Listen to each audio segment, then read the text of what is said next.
Oh, no. It was a hell of a bad time.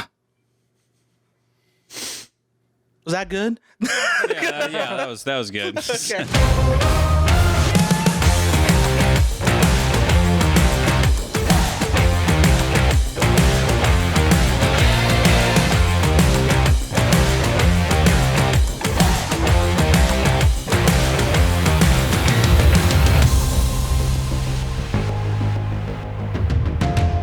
I'm just going to go ahead and just leave it right here. I'm going to just keep going. We might as well just start talking. All right.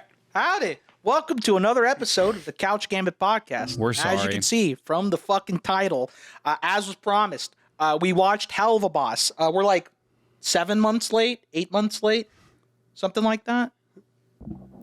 Unfathomably late on the show, unfortunately. To be fair, we were waiting for more episodes to come out, But hey, we watched it. We watched season 1. We watched season 2, and also the highlight of this episode: a certain someone isn't missing the episode. It's me. Yeah. Wow. Hey. Hi. You. Dude, Yeah. I watched Hazbin Hotel for free and got none of the payoff and missed the most popular episode. So I didn't want Second to miss most this one. popular now. The second most. Second Yeah, most that's popular. right. Yeah. But I still can't believe you missed it. Dude, I am upset. But he's here for this episode, which will most definitely, hopefully, be the most popular episode after we release it. Watch it get 10 views. Please no. Go look, audience, please, for the love of God, just watch it. And if it does well enough or not, I don't care, we'll also be tuning in episode by episode of Helluva Boss and review them as they come out. Oh, don't worry, Mikey. It'll be a good time. I promise. Hopefully we don't get ratioed on this episode for our opinion like we I did hope on the we Hazbin. Come on, furries. Come on. Please. I was sitting there watching the likes and dislikes with like pure anxiety because the dislikes were just so much higher. And once it balanced out and the likes eventually surpassed it, I had a huge sigh of relief. Oh, yeah. It was, ooh. But worth it. I actually gave us the most surge in subscribers ever. Yep, that's true. Yeah, we're totally not doing this just to Charles had hopefully no part in replicate it. Oh yeah, we. Oh, I refuse to be part of the grift. All right. Oh, God. But let's get down to business. So, yes, we watched Helluva Boss, seasons 1 and 2. I don't know if any of these idiots watched. Apparently, there were side episodes. I didn't watch them. No. God, no. There were a I'm bunch not of doing the shorts. extra credit. We No. watched enough. It was enough. Extra credit that might give us like an extra viewer, if that. Probably not. That's not worth it. not worth it. We're not getting paid anyway. This isn't worth it. But you need to watch the side stuff so that you can get a full understanding of the overarching plot. And a full the entire- appreciation a for the full lore. appreciation. You can't even criticize this show if you haven't watched the side content. Yeah, how can tell you expect you. the creators to tell a fully fleshed out story without making a totally separate spin-off of the main show? Come on, people. Or even better, they release a novelization, and that has all the hidden Novelization details. of Helluva right. Boss and Hazbin Yes. Hotel. 100%. Yes, because that's what we need. Yes. Boy, howdy. So where are we starting this off, Mike? At the beginning. I would hope we would start at the very beginning, unless you want to just fucking start straight at like season 2, episode 3 for whatever The reason. very beginning being the pilot or the first episode of the series? I guess, yes. Gentlemen, did you guys watch the pilot or did you just go straight to episode 1? Oh, to be honest with you, I skipped the pilot because we'd actually watched it a while back, didn't know there right was a after pilot. Hazbin Hotel. What? I didn't know there was a pilot. The pilot's not yeah, there's too a pilot. It's really not that important. It was really just a proof of concept, if anything. Yeah. See, I just went to the playlist and just watched it. Yeah. Pilot's actually not that bad. Ultimately, a proof of concept that they didn't even really abide by once the series kept going on. So I guess we'll keep it short and sweet on the pilot. Overall thoughts, because I know that me and Michael did watch the pilot, and apparently you did too as well, Jacob. Yeah, this was right after we reviewed Hazbin Hotel. So this was a long time ago. I did not watch it recently, so my memory of it is very hazy. Yeah. Honestly, it acts fine as a proof of concept. I don't think it's the best introduction to the series or anything like that. But there were a couple jokes that landed just fine for me. But overall, I mean, it was kind of forgettable. Like the whole is like, oh yeah, they do want us to kill a kid. Yeah. And they just fucking chop the like 10-year-old child up. Listen, I did not want to laugh at that, No, but it was but pretty good. I can respect the fact that other than Hazbin Hotel, when I feel like intentionally censor themselves on like very dark jokes, Helluva Boss very intentionally kept those dark jokes in. I also love when when Blitz is like, he just accepts like, oh, I guess we're killing a little kid. He's like, oh my god, there is a god. And he just fucking blows his brains out. I'm like, oh my gosh. No, that's restraint. I know that Charles and Jacob are, well, Jacob to some extent is going to disagree, but some of the humor in this show, quite frankly, it works. There are some jokes that do land. And I imagine that apparently it's going to be Liam and myself versus Mikey and Jacob on. No, I will be the in between. I feel like I am a pretty decent in between Charles, because I feel like I hate it more than both of you, but I like it more than Charles. Yeah, probably. Yeah. It doesn't get much lower than me. Now, before anyone celebrates that there are two Helluva Boss stands, no. Nay. No, let me stress from the very beginning, the show is still dog shit for the most part. It's not very good. Well, season 1, I can argue, I can accept 5 or 6 out of 10 for being average or above average. I can accept it. Season 2, fuck no, but we'll get there. 100%. From the beginning. So let's actually start with Charles, because Charles has the lowest opinion on the show overall. Yes. Overall. So just give me a quick summary, because you even claimed that you thought Hazbin Hotel was better. Yeah. Personally, I don't think any of us are in agreement with that statement. Half agreement, Well, agreement. Jacob's in half agreement. Me and Michael completely disagree with you on that. Especially for when you're comparing season 1 of Helluva Boss versus Hazbin Hotel. I can see where you're coming from if we were strictly talking about season 2, because season 2 is truly just a huge step down, like a couple huge steps down when you compare it to the first season and even Hazbin Hotel, I'd say at times.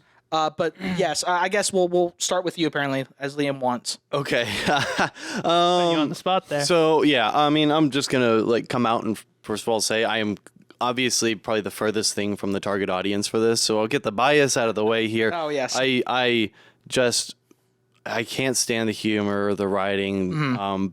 The voice acting was pretty decent for what it was, I guess.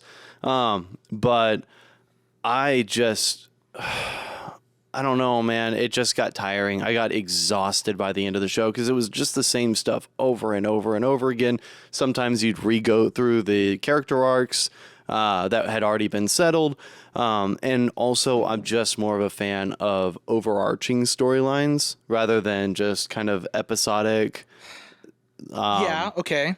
I definitely preferred Hazbin Hotel's focus on just kind of a well, no, I mean the whole thing with Hazbin Hotel was that they were preparing for basically their D-Day. But Okay, yeah. but with this you're going into each episode completely blind, and so they can just make up whatever drama they want the episode to be about. And a lot of times you're sitting here just I don't know. I don't understand anybody who can be entertained with like the interpersonal issues that they were trying to create, because nobody is this one-dimensional.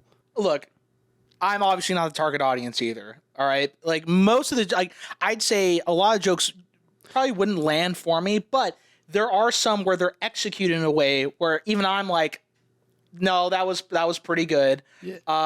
Like, do you want to just go straight for the joke that they were talking about, or that? Oh no, we'll get there in just a second. Okay, sure. That we'll build up to that. I will. I agree with the kind of one-dimensional aspect of the characters. A lot of the characters aren't really that deep, and they try to make them deep, and it doesn't work. Yes. No. They try to make them deep by making up shit about their backstory after the characters have already been. That's a big thing. That's just one of the biggest turnoffs of sure. the series for me. I will disagree on the basis is my main problem with the show is that it tries to pursue an overarching narrative, and that was one of my biggest problems with Hazbin Hotel with the concept. I think it would have been better with an episodic thing. I do also prefer overarching narratives, but Vizzy Pop is so bad at writing an overarching narrative that I actually prefer the episodic approach to it. Because when Helluva Boss started out with episode 1, we'll jump right into episode 1. The opening to episode 1 with the teacher and the kids dancing super happy, and it's like, oh, it's your husband's birthday, and she starts having like a manic attack, and then she's like, she voice calls, the husband's cheating on her, and she's just like horrified. And then she tries to go out, and the kid's like, wait, remember what you told us? And she just fucking grabs the kid by the neck and throws him through the fucking roof, and then goes back, tries to murder the girl that he's sleeping with, and then also like shoots her husband. He's like, oh God, all in front of the children. My children, I'm so sorry. Please forgive me. And she blows her own brain out. I'm not gonna lie, I found that quite funny. The just absolutely depraved.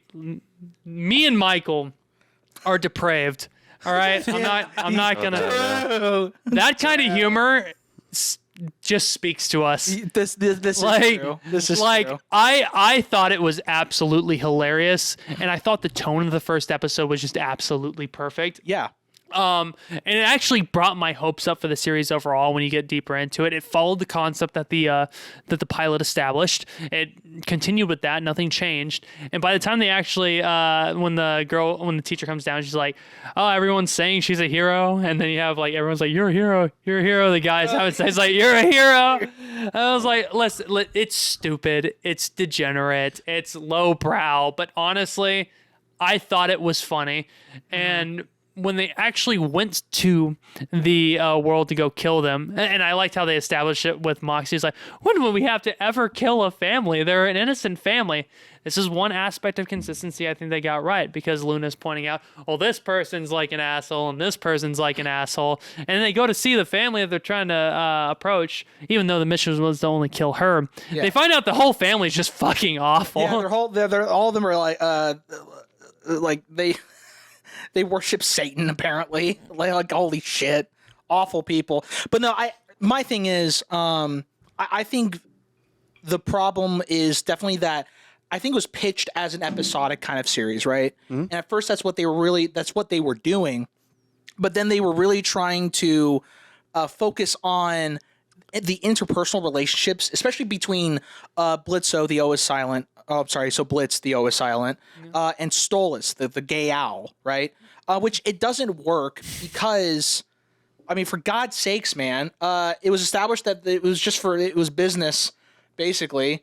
Like they're both like Stolas is a horny fuck, and then they try to make him this sympathetic character who's in a toxic relationship. Well, that's between like 2 separate seasons. So season 1, they established that this is a like contractual obligation that both of them have with each other, and then immediately in the second season they try and again, this goes to the problem that you're going to have later on when we discuss season 2.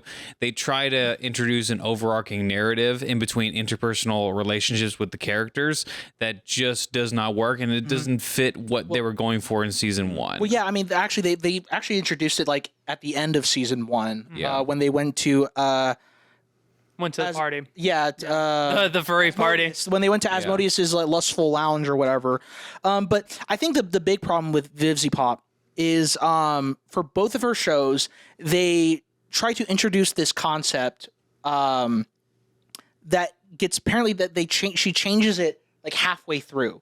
Because with Hazbin Hotel, it was about redeeming sinners. Mm-hmm. But then it just became about, well, not really that, but mostly like the whole they try to introduce all the whole angels and all the overlords and all that, basically trying to shove as much shit as possible in one season because they didn't know they were going to get a second season. To say that any of these shows have anything to say that any of these shows, Hazbin Hotel, Helluva Boss, are trying to be about anything. The shows are so hyperactive and confused, and they have such an ADHD brain to them that nothing seems to connect story-wise. Yeah. I logically try to think of this as some kind of edgy teenager that wants to infuse cursing and degeneracy and a lot of horniness with stories that would fit best in a Disney Channel show. No, yeah. They are bare bones, basic stories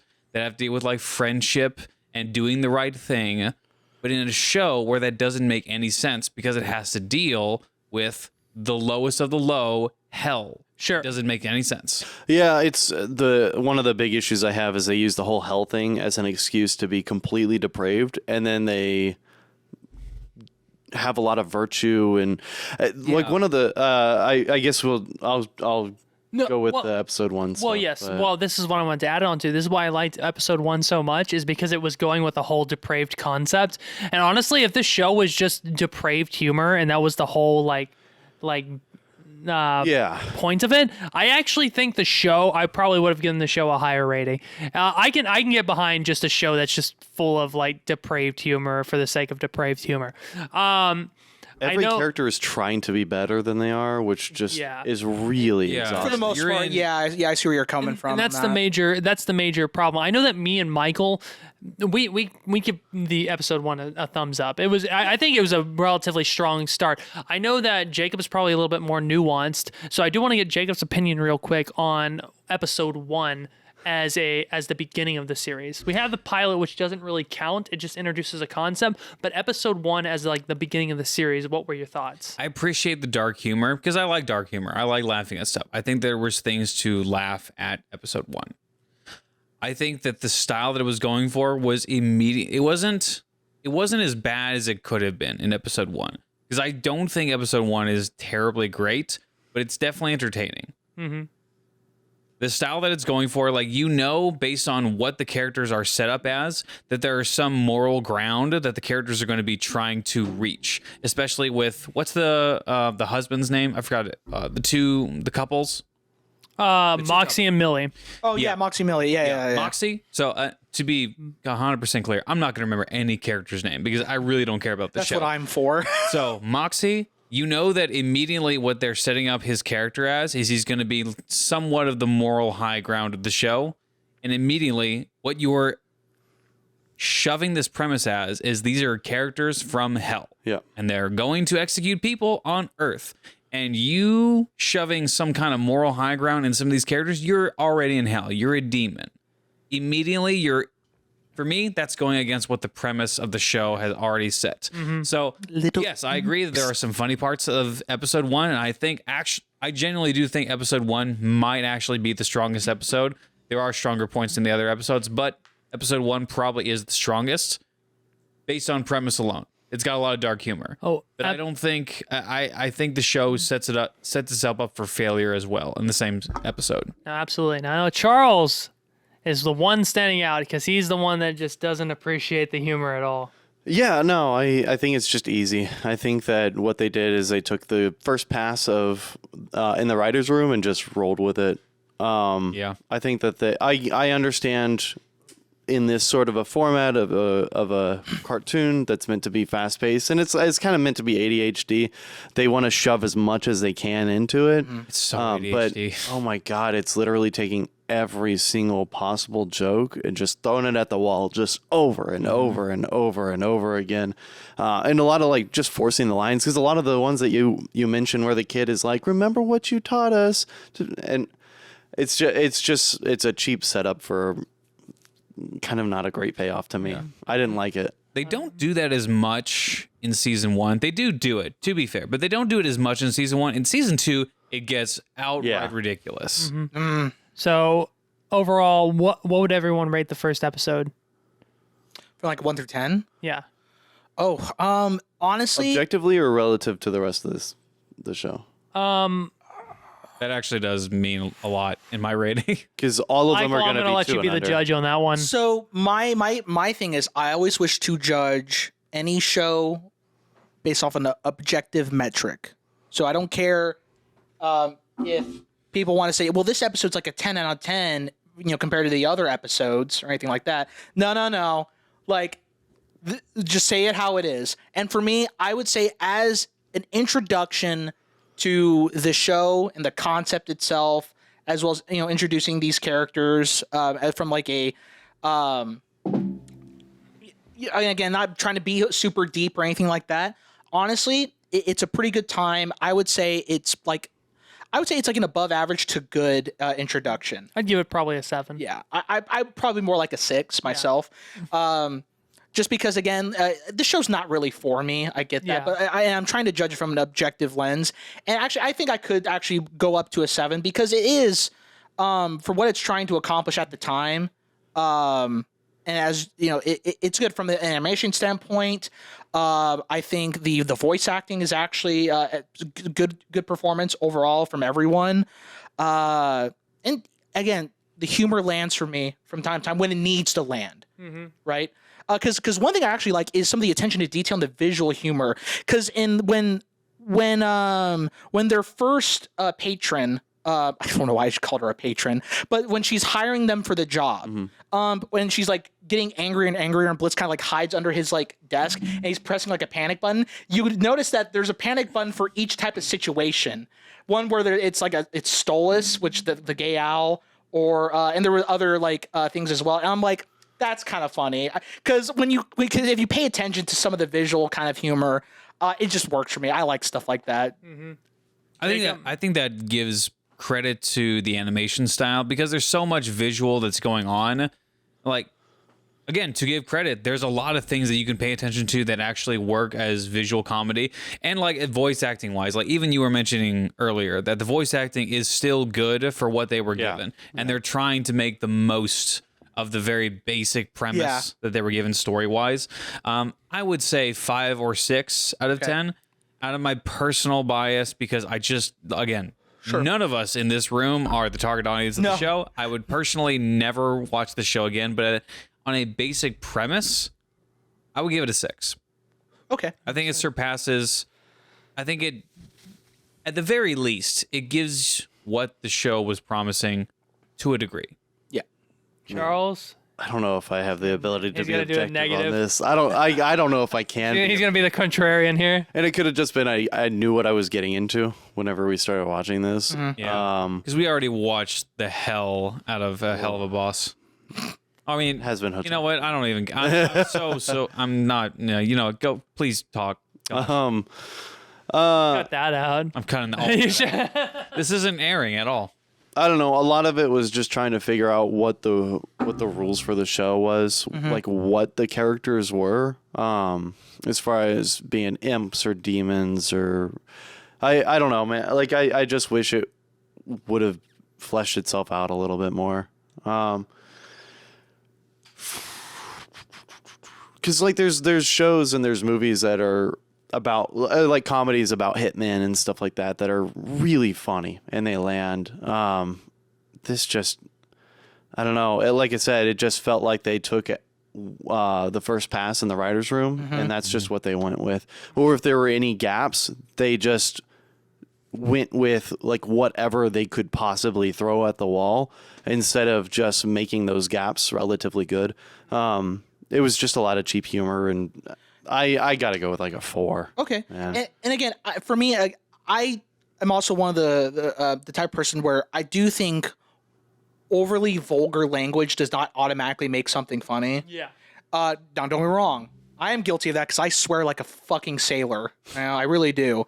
But I recognize that just cursing a lot of time is not going to make something funny. It's but a very cheap attempt at humor. I do think at times though the vulgar language in the context of some of the jokes they're trying to do, it does work at times.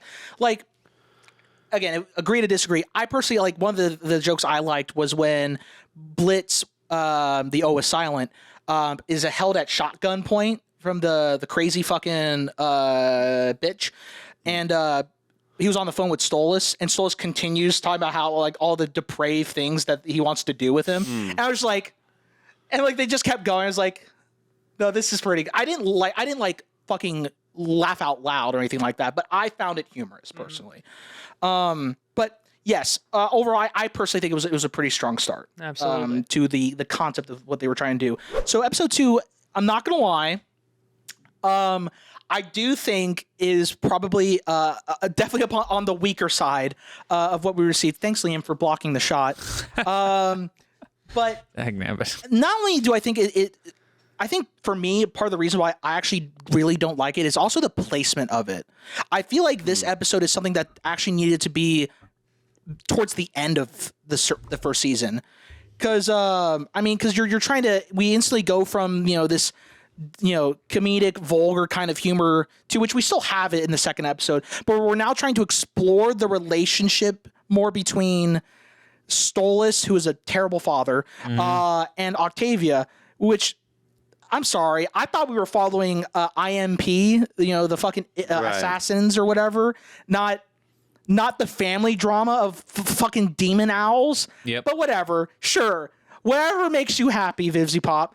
So thoughts, I guess we'll start with you, Jacob. Well, what were your thoughts on the episode? Yeah, I'll say on the assassins thing, like, I feel like we focus on them like 40% of the time, and the rest is on completely other characters, which is infuriating. For sure, which is why I actually think the first episode is quite strong versus everything else. Because again, like, the idea of just imps who are just like, they're hitmen who being hired to like kill people in the living world because the sinners who fucking went to hell are like, yeah, fuck that guy, I want him dead, and the imps are just like, bet, okay, sure. Like, I'm fine with that. But yeah, the second episode, what a fucking, like, just one fucking 80, man. Holy shit. Not to mention that an episode like this, where you're trying to focus on such a like character progression that you ultimately end up going back on later in the series, because the whole episode is about Octavia being like, I'm tired of you having sex with some dude, and so it's like, oh, I'm sorry, sweetie, I did wrong, and then he immediately goes back to being horny like 2 episodes later with Blitz, and then it becomes the main focus of season 2. But besides that, this kind of an episode needed to happen way later. I said the same thing while you were away. Yeah. Okay, cool. It should have been a world building episode, because the thing that the episode 1 lacked was any type of establishment of the world that they lived in. We got a bare bones basic idea of how things operate, but as like this universe's world of hell, how does any of that operate outside of what we were established in episode 1? And we immediately go into an interpersonal relationship episode. And again, I agree, this should have happened way later on, and a lot more things should have been established, how this world works, how death works. There are so many plot holes, so many problems with the show. How does death work in hell? I'll go into that later. But like, episode 2 did not do any favors in establishing how any of this stuff works. And so the problem with it is it left me having more questions, and episode 2 didn't even bother answering those questions. So I feel like it was almost leaving me in the dust. Yeah. And just like, what a weird time to just introduce a brand new character. Like, what the like, you haven't fleshed out the main cast yet. Yeah. You haven't even attempted it. And we're going to introduce basically a plot device, essentially, for Stolas. Who isn't even in more than like 2 episodes in the entire series. Oh, yeah. Octavia's only, like, she's important in, like, 2 episodes. Yeah. And they're both the second episode. Well, I was about to say, funnily enough, the Octavia-centric episodes is in episode 2 for both seasons, which I'm going to get into how formulaic the show is, but we're going to do that once we kind of discuss the episodes in general. But yeah, so, okay, Jacob, was there any other thoughts you had? Nope. Charles. Yeah, no, it just added to the confusion of like what everybody is in the show. It just brings in more questions than it answered, when it really should have, I think, just doubled down on the first episode and really cemented what the basis of the show was. Early on, plot hole, he hired them as bodyguards when he can't be hurt. So, I mean, again, that was just his way of just being, having Blitz around, really, just because he's a horny fuck. Well, I'm pretty sure. I don't think Blitz should be taking that, because he was taking it pretty seriously throughout the entire time. Right. And he's very aware that this guy cannot get hurt at all. Right. It's just a weird. I don't know. It adds to the idea that they were coming up with concepts as they went. Yeah. Yeah. So I can agree with Charles on that bit. I don't really have much to say about episode 2 other than it's oddly placed, and it provides character development that is ultimately not kept to. So for that alone, I have to give the episode. And I will say, I like the song at the beginning. I thought the song at the beginning was fine. Oh, with Stolas and his daughter. Yeah, I thought that was fine. But overall, I have to give that episode probably like a 3. Yeah, I think there's one joke that landed for me actually, and it does do one thing, but it's not that important. I mean, it introduces Fizzaroli, at least an android of him, and apparently it introduces that Blitz knows Fizzaroli or whatever. There's timeline issues with it, by the way, seriously. but we'll get to that later. Get to it later. There's no attempt in continuity in the show For me, at all. the joke that landed for me, which I did like, which was when Stoltz was trying to convince Blitz to take the job or whatever, and Blitz is like, "Look, we're assassins. We're not bodyguards." Blah blah blah. And Stoltz like, "I'll pay you," and like, "With what?" Money. And then she's like, "I'm in." I thought it landed for me. It got a chuckle out of me. All right. I think those are more of a testament to how good the voice acting was. I think that's probably what it is. Because on paper, that that's line not a great joke. sucks. Yeah, it's not a great joke. I think it might have been the delivery then, because I thought the joke It's definitely. was I fine. think the delivery of the You're line was alone very on good. this one. I'm That's sorry, fine. Michael. I liked it well enough. I know we're in tune on this kind of thing usually, but no. Really? That's So it. what about it did you not like? What's wrong with the joke itself? It just doesn't. It's not funny. It's just simple. Why would you ask with what? He's well, I mean, again, because the payment is basically like sex and also yeah, the usually writing like is their not good. payment was sex, and this time, and Blitz is like has to like basically ask like with what, and when he said money, he's like, okay, bet. yeah. 3 out of 10 for me for this episode. But yeah, no, I think the episode itself was probably like a We 4. could just keep going with the continual score of 2 out of 10, 1 out of 10, 2 out of 10, 1 out of 10. yeah. I'm happy with that. I don't care for the rest of the episodes after episode 1. To be completely I honest liked with you. episode 4. What was that? Well, let's get to 3 first. Let's get to it Let's get first, to I 3 guess. first. 3 was the beach. 3 was the beach, correct? That's when this introduces the Blitz. stupid. The O is silent. His ex Verosica. Verosica. Taylor Verosica Swift. Mayday. Yeah. Yes, that one. I don't know how I remember these fucking names. I'm actually impressed you remember any of the names. And I mean, He's a furry. yes, absolutely. That's yep. You caught me. I'm a furry. You caught me. But okay, episode 3. So yes, it introduces Verosca Blitz's with the O is silent. His ex-girlfriend. Yeah. It basically crux of it is she took his parking spot. She's also working like in the room across from their room.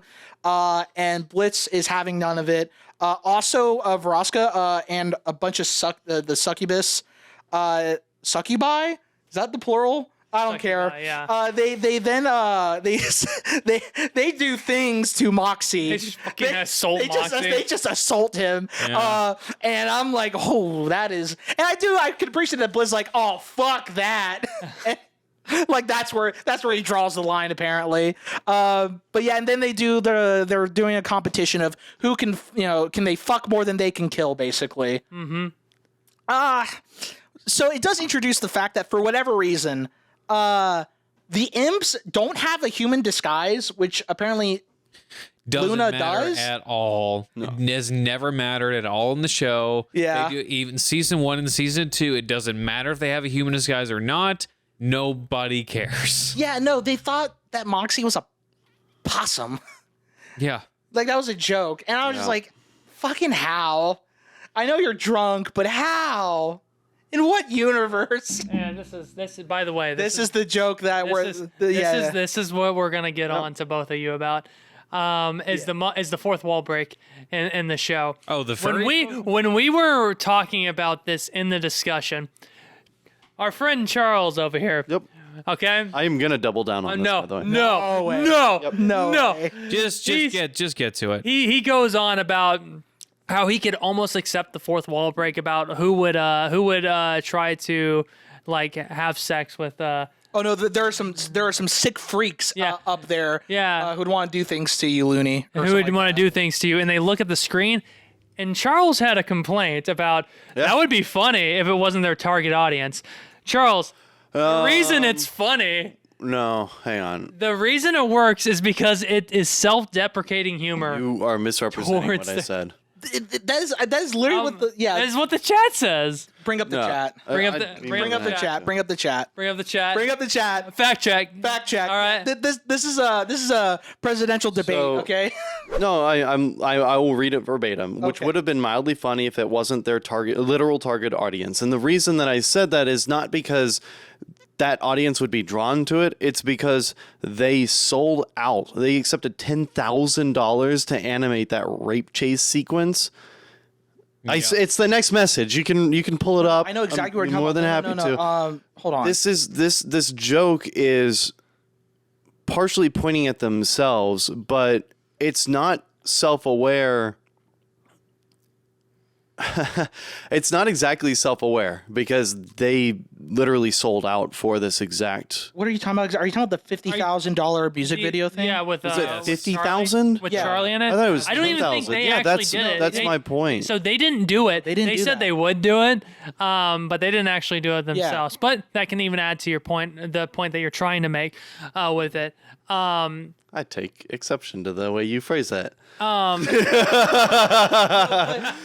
yes, but correction, they did not animate that. They didn't accept $50,000 to animate that music video. Yeah. That was a They third said they would party. do it for free. They said they would do it. They was like, yeah, we would do it. Well, I don't to know if be- it was a joke to or be not. Probably not. But To be fair, I agree with Charles's position. Now, my position in the chat, I didn't say what I thought of the joke. I just said, yeah, their standards are pretty low because I agree with your position. Yeah, they're speaking to their own audience and they're making fun of their own audience. Right. Now, you could say two I'm not things saying with that there's something wrong with that. Yeah, yeah. What I'm saying is that it's not really like a shame sort of thing. They don't care. They truly they don't see any issue with the sexual attraction to animals or anything like that.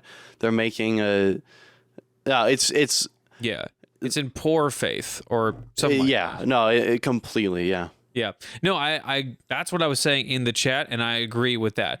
Personally, I actually think the joke landed, but I agree that it was in poor faith to the audience, and it was almost like it was very unself-aware. Right. It seemed to be. Unless you can make the idea that furries can have a sense of humor, which at that point, why are you a furry at that point? I don't know. I think the joke landed because I laughed at it. I think it was a funny joke. They're making a joke that it's degenerate, but they don't actually think that it's degenerate. Yeah. I don't think that they think it's degenerate at all. Oh, okay. I can agree with So that. even if that is the case, all right, it does show at the very least a sense of self-awareness. And me and Michael talked about this as people who are friends with furries. We'll admit it, we have furry friends. yeah.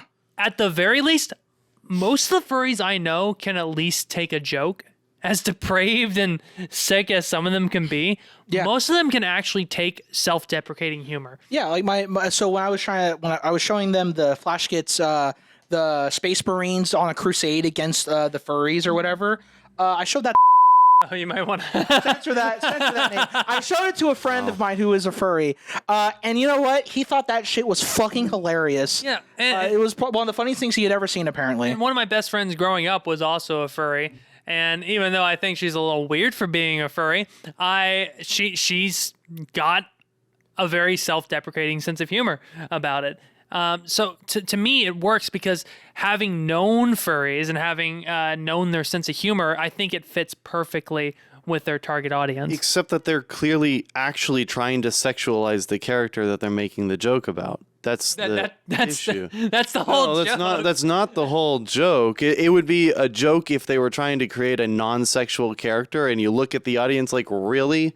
Really? You're going to sexualize this? No, they were trying to sexualize the character in the animation. That's the point. And it's not like this show has any problem with like being hypocritical about their morality. I mean, they're making a whole show about demons and hell, and they're trying to make these demons morally upstanding people in so many scenes. So yeah, the show has a huge problem with being hypocritical. Michael, you look like you want to say something. well, I'm personally not really seeing the really any issue here. I mean, To me, it just sounds like you have a personal problem with the actual like way the audience and that acts, and I'm okay with that. But like, I don't know. The whole Okay, reason you got a personal the problem. whole reason the joke works is because it's a self-acknowledgement acknowledgement of how their depraved depravity. of their depravity. And here's the thing, like Michael's saying, I can appreciate self-deprecating humor, and I think that at the very least it shows at least some level of maturity. Oof. But yeah, no, don't know about that. I think the joke works. I don't see an issue with it personally. But episode itself, though, man, It's actually one of the weaker ones for me. it's very frustrating. I think it's better than the second one, personally. But well, because I I think mean, it's on par. I'd probably give it a 3 as well. well, just because it's better doesn't We're mean go it's a back higher to 2 number. again. That episode was a 1. Sorry. No, it's like a 3 or 4. I'm trying to be generous. I'm not. I'm not even like trying to necessarily be generous. I'm just like looking at it from a like the production, like for like what it is, an indie like project. I mean, it can still look very good. And I will say that this episode, the jokes especially didn't land for me, I'd say. But hey, man, we got to see Millie save her hubby from a fucking sea monster. Mm-hmm. That was enjoyable, I guess. Moxie's such a beta. Moxie is a beta Oh my cuck. gosh. I will say I do like Millie just for the pure amount of loyalty she has for her husband. He also But yeah, thinks he that is- Millie's incredibly hot. I never said that. That is a lie. Buddy. Back from the edit. Talk to you. Okay, Dag but the episode does, I guess, introduce that Blitz is apparently was a terrible boyfriend, I guess, because he fucking ditched her and like maxed out her credit card and did a bunch of shit or whatever. So I guess they try to introduce like in episode 3 that Blitz is especially a shitty guy, I guess, But episode 4 was this was introducing the Angels versus IMP when they were trying to basically kill the old man, that rich old man. I do have a lot of problems actually from a writing standpoint with that episode. Okay, yes, I have a lot of problems with the structure, but honestly, as far as the humor goes, it kind of brought me back to episode 1 a little bit. Oh, yeah. I will say I did laugh almost as much as I did in episode 1 while watching that whole episode, but we'll get into it. Michael, you start off. Oh, you want me to start with what I hated about it, or? Well, if you liked anything, You have the about chair. it, I guess that's Okay. something. You have the floor. Why did... I have the chair, yes. I do have the chair. You fucking idiot. Okay, so I do think that it is definitely that this episode was better than 2 and 3. However, there are a couple things about where like it's my mind has to do mental gymnastics to try to make sense of some decisions made. But like, so the fucking billionaire like fucking scientists or whatever, so they made a de-aging machine de-aging machine that also had a function to make them grow older. I would assume just the mechanics of it would work that way. But why would no? But if the point was to make it to where they remain young forever, why even have a setting where they get older? And also, how are you so incompetent to leave the lever on? Oh yes, become old. Why even have it there in the fucking first place? Hey, man. You fucking idiots! You fucking kebabs! Fuck! They're scientists. You fucking stupid. Also, so okay, whatever. They grow older. One dies, the other is alive, but he hates life because he's old. What? The machine didn't blow up, did it? Why didn't he just de-age? What's the fucking point? And why is it so important that he kill himself when the original purpose was for IMP to kill him anyways? I don't understand. Well, I mean, there was a little bit of a moment where they're like, "Oh, wait, he's gonna do our job for us." Well, I get that. Yeah, except that at the very end of it, they were having to report that they didn't actually kill him because the cherubs killed him. Yes, so the they cherubs would killed they would have failed their assignment if he had killed himself. Yes. Which is why they asked, should we tie the knot for him?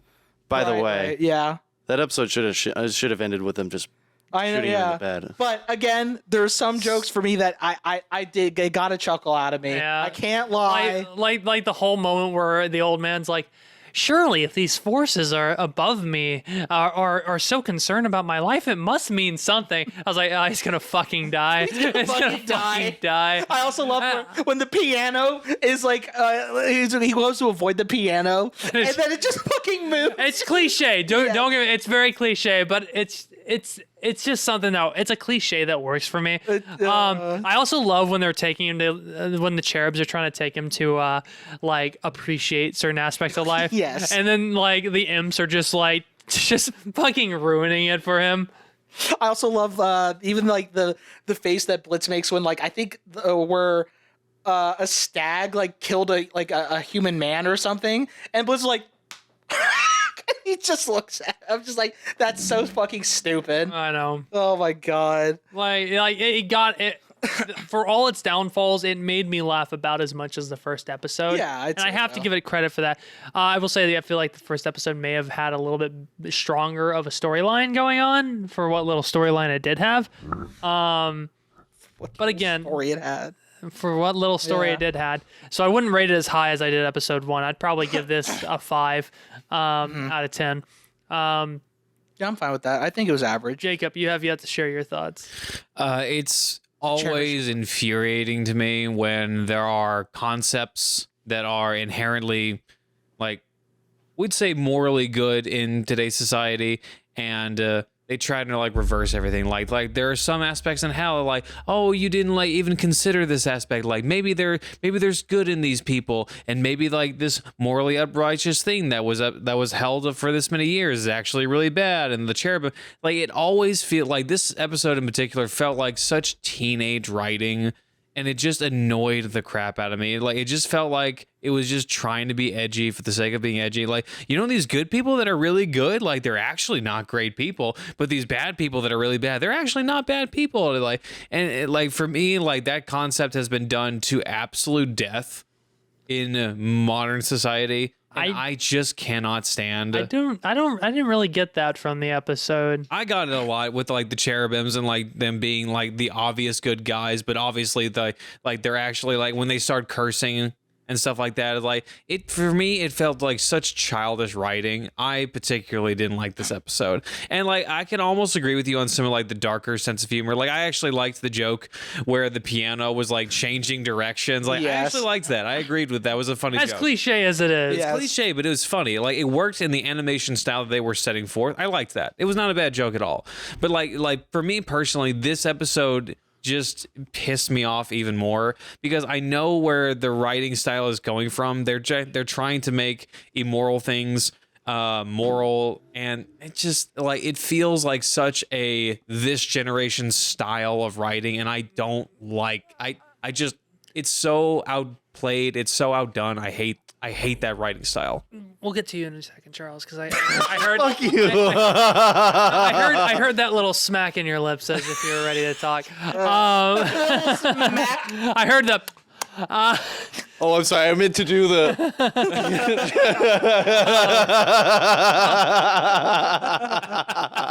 I don't know. And you know what? I never really got the sense that they were trying to, at least in a good portion of the episodes of season 1, I never got the sense that they were trying to emphasize that the immoral was like moral. I always got the sense that there was some self-awareness on like how like awful everyone is in the show.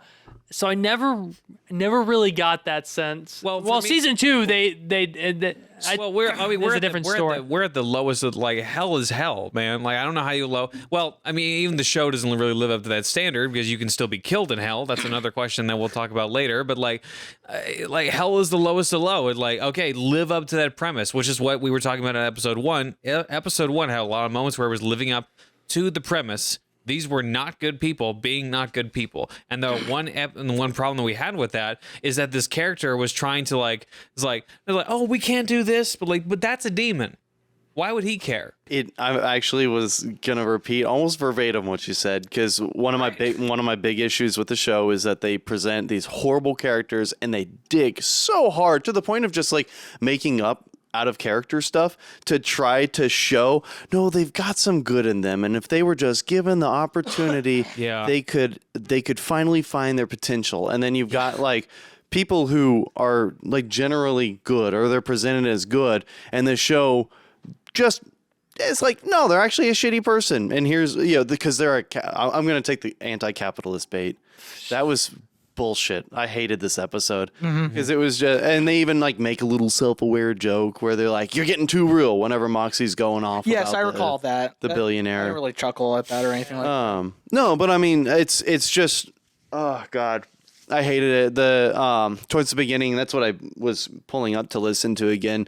The crazy scientist guy whenever he busts through the wall, which again, stupid recurring joke. Gosh. They have to keep ruining their fucking wall or something. Yeah. And he crashes in, and they're like, we have a door, and he's like, well, I am eccentric, so that means I have to do eccentric things. It's like, Yeah, that was Oh my that was God. pretty bad. That was fucking lame. horrible. It's Yeah. I couldn't stand this episode, and then I mean, and then it just keeps on going back to the anti-capitalist themes. They the cherubs, whenever they were doing their TV ad, they said we don't charge a fee anymore, and just it's because they're in heaven, and there's no capitalism in heaven, and there's capitalism down in hell, which is why they take a fee for everything and have credit cards and stuff. It's really stupid. Wait, which by the way, like I thought there would be like no laws or regulations in fucking hell. Like why is there even like Oh yeah. why is there even an economic system? No, but that's the problem No, I with this know. is that you. Yeah. But that's the thing. They are saying that these regulations, the whole system belongs in hell. Yeah. That's the point. We are in hell because it's a capitalist society. You know what? I can almost I can agree with that to an extent. I will say I'm still probably gonna give this episode at least probably a 4.5 because the points you bring up are legitimate. Oh yeah, for sure. However, there are jokes that just land for me in this episode, and I can't go lower than that, based on the fact that I at least still got a good laugh out of it. And again, last thing I want anyone watching this to, or especially you two, to believe is that Liam and I like this show. That's the last thing I want anyone to fucking believe. Man, you wouldn't have got it from y'all smiling and laughing when y'all started this episode off. I know, but like I feel like we have to defend it a little bit. A little bit. Just because that wasn't a little bit. I know. Y'all were fanboying over that shit. What were we fanboying? we're just acknowledging what's good about it. Yeah, exactly. That's why I feel like me and Michael have to defend it, because I don't think this show is just 100% awful. I think it's that like there are 90% awful. It's like 90% awful. 90% And season one's probably about like 85% awful. 84. 84, yeah. I again, season one, a lot of the humor hits for me, and I can't deny that. I would be lying if I said I didn't laugh. Yeah, I wouldn't be. And we know. I'll probably give this episode a 4.5. That's fine. Yeah. 2. 2? Jacob. 2. 2. Okay. I was like leaning between like 4 and 5, to be honest. Yeah. Like if I did decimals, I would say 4.5, but I would say 4, just because the concept just like it, my brain is telling me like this doesn't make sense, but at least I laughed a couple times. So my monkey brain was happy with the couple jokes, but my actual brain, that gets me through this fucking awful world, is telling me that no, this doesn't work. Episode 5, which I actually don't remember which episode Cowboy that was. Snake, right? So episode 5 is during that's the agents. No, that's episode 6. Episode 5 is the Harvest Moon or whatever. Oh, okay. Where basically Stolas is I think he invites Blitz to do some to the, was it the Wrath Ring? I think it is. Apparently that's where Millie is from. I gotta remember this episode. Basically the show introduces Millie's family, which by the way, here's one issue. With the whole like main cast and like gosh. trying to divvy up the the attention or like trying to flesh out the characters. Millie is such a nothing fucking character. Yeah. Yeah. Like I get it. I can understand why Jacob likes her because she's a loving wife, all that. But here's the thing. When you think, but a lot of times, whenever I see Millie on screen, I'm like, oh, it's Moxie's wife. Yeah. I think Moxie's wife before I think Millie. Yeah. Billy's really like the star of the show. Yes. Did you know that was no? Yeah, he's the voice of Billy from the Grim Adventures of Billy and Mandy. I see. Yeah. Also the voice of Zim from Invader Zim. You didn't think that's through. Give Wow. Oh my God. this one. Yeah, give me the. I had a Solus. Um, So Stolas, yeah. Stolas. Yeah. The reason I like Millie is that I think she's a simple character done He correctly. wants to fuck her. Liam, He wants to. my office, please. No, I think she's a simple character done correctly. I don't think there's any more depth that I need from this character. I think that every moment with this character is completely fine with me. The moments that I get the most hype out of, to be completely honest with you, are the moments where she is defending her husband to the nth degree. Yeah, Like the amount of times that she gets pissed at other people for even like mentioning a threat to her husband. I think that that's fun. I enjoy that personally.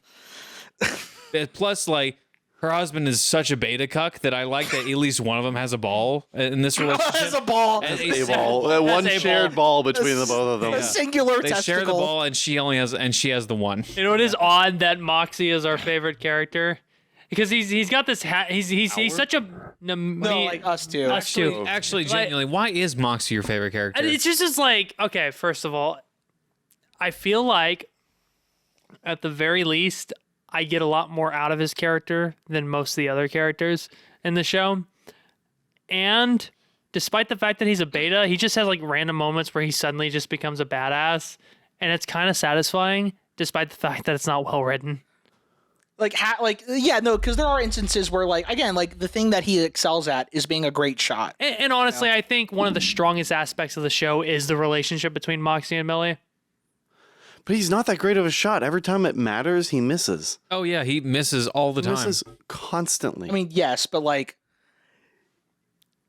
in the moments that aren't as important, though, he is a great shot. Apparently, When the plot requires him to be a good shot, he's a good shot. When yes, exactly. the plot But wants him to miss, he misses. but I will say, I mean, there are parts in the show, and this is later on, like season 2 primarily, where like I do feel like it does get a little old that he can't really do anything by himself. Yeah.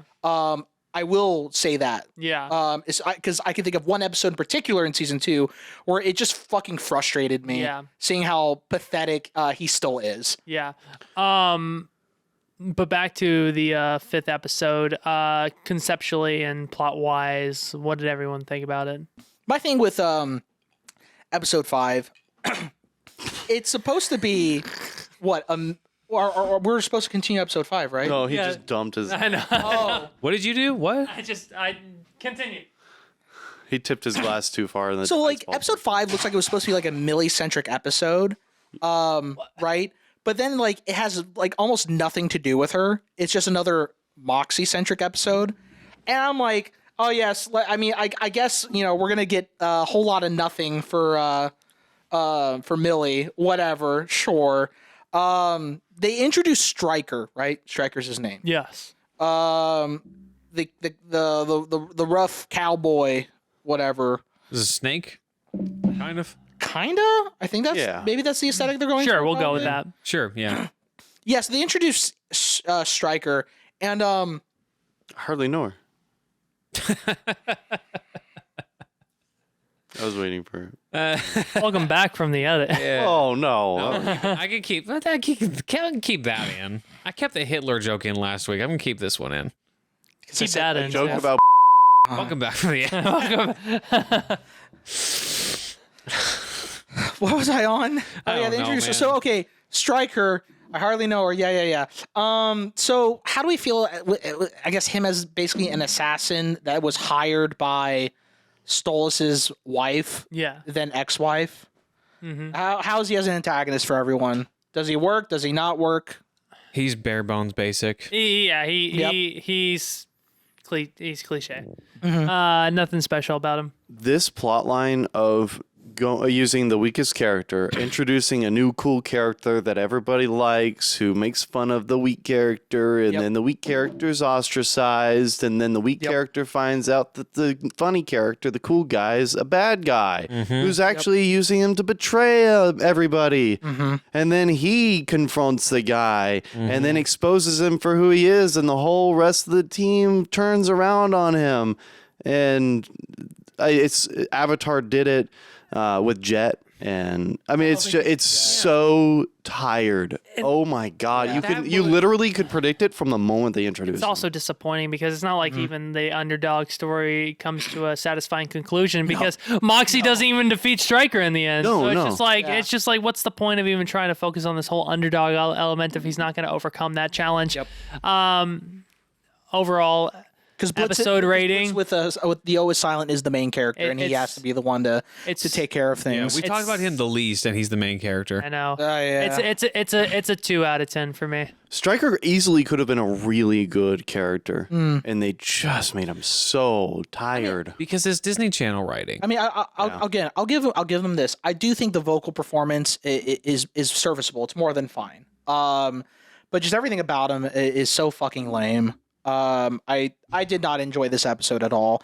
And again, it was just more Stolas, just calling him Blitzy and his little imp. And I'm just like, oh gosh. I don't want this owl on my screen. I really don't. I just don't. I'm sorry. He's an awful, terrible character. Yeah. Every time he appears on screen, I kind of just lose focus on the show. But then I start looking at other things up. Again, everyone's rating. So we're gonna have everyone's rating. This video is going a little bit long, so we are going to kind of speed run episodes 6 through 8 of the first season. Rapid fire, and then we're gonna do a relatively short review of season 2. Yeah. It'll be a little bit longer than our speed run, but. Because none of us wanted to defend that season. Yes. Oh no. So episode 5, right? Yeah.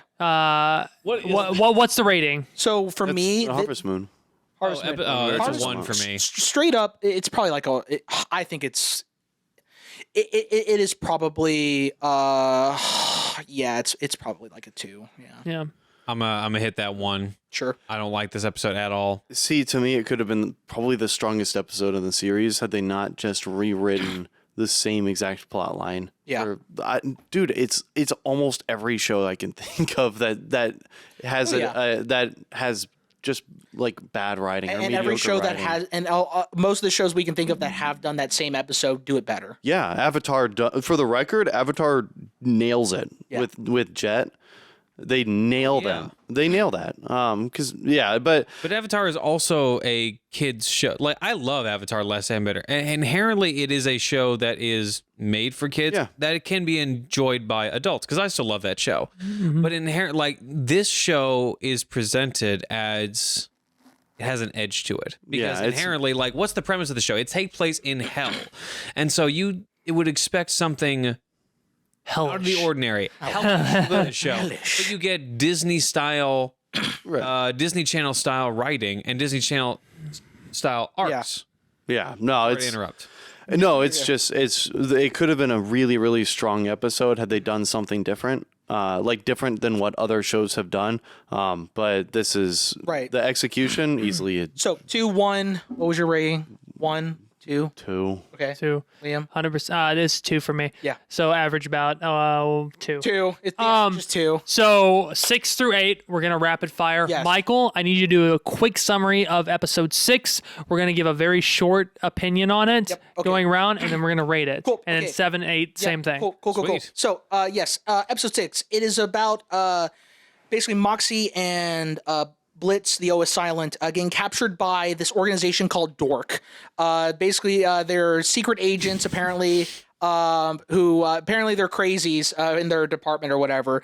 But yes, they capture them. There's like a psychedelic fucking dream sequence for Moxie and Blitz. Less than desirable, I will say that. Moxie likes it up the butt, apparently. Yes, apparently. And Blitz apparently, he's so alone. Oh my God. He takes for granted all the people in his life. He's a bad, man, but he wants to be better. Anyways, and then we get the best fight in the show.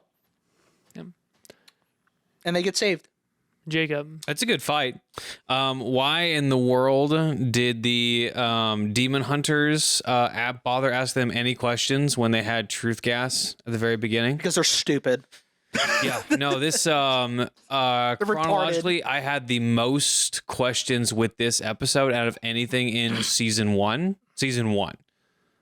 This didn't make any sense as a plot thread. Why did these guys recognize them immediately as, oh, they're from hell, they must be from hell? Like, how did you immediately guess that? There's so many questions that go into this episode. There's so many plot holes in this episode. They have like just this immediate problem with each other that's immediately resolved after a musical, and then they never have that problem with each other again. The two main characters that are tied up, I don't remember their names because I don't care about their names. Moxie and Blitz. Yeah, sure. Always silent. I will agree. The fighting was pretty cool. You're gonna reiterate that, all right? The action was cool. The only thing that is redeeming about this episode for me personally.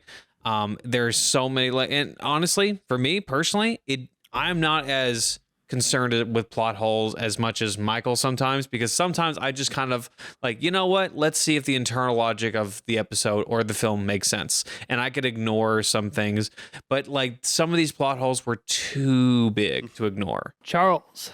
I don't know, man. I mean, I actually, I don't know. I mean, it was fine. It was kind of one of the, there were a few parts that stuck out that were just kind of weird. One of the agents were talking about like them being super targeted.